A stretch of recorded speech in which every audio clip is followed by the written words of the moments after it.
Josh Kelly, congratulations, job done in Newcastle. The belt's still over your shoulder, or at least just behind you. How do you feel? Great, bro. A little bit of injury on the right hand. She's moving to the right, can't hit him with the right hand, and tried the left with the body all night, and every time I landed, he's putting his head there, so I'm getting cut. So it was what's the worst of two evils, trying to get away from it, and couldn't quite nail him. But I just started enjoying it in the end, put on a show for the crowd, because I knew it was protecting the face to keep it moving. That's what came across. You looked confident, you looked like you wanted to put a show on, but at the same time Gabriel Corzo was there to try and upset that. How did it feel when you were in the ring and he was trying these tactics and you're wanting to impress, but at the same time you've got a job to do? He was negative. He was like a skilled journeyman. Or negative. He's just gone on the back foot, felt the power and felt the strength and the size, and he just went on the back foot, and I couldn't land them shots where I not wanted to. But other than that, the performance was good. I started making a miss at the end and just enjoying it. So we'll keep moving. Can you tell us a little bit about what happened at the end, just after the fight? He's just like, he stood there, went to put his touch gloves, and then he decided to put it on us. So I thought, what's all this about? You fucking man? Are you mad? So I put it on him a little bit, and he went, oh, sorry, and walked away. And I went, fucking hell, what's he doing? And then everyone jumps in, and I'm like, what's all that about, bro? Do you know what I mean? Don't do that. We're sportsmen here. We've just had a fight.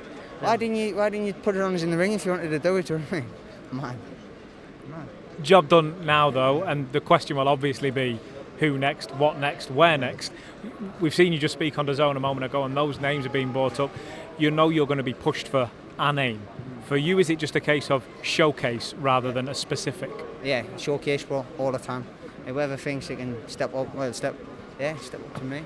I'm the one who stepped up in the past against people who don't want to fight. So, do you know what I mean?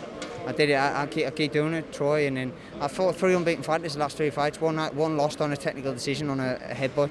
So 3 unbeaten fightings, but back to back to back. Look on my record. I've never boxed one person with a losing record. I boxed fucking high level of opponents. But the credit will be given in the end. How was it, the build-up to this fight, compared to your last fight? There was such a huge fight personally, domestically, the British title on the line, everything else. How was this fight different to the last one?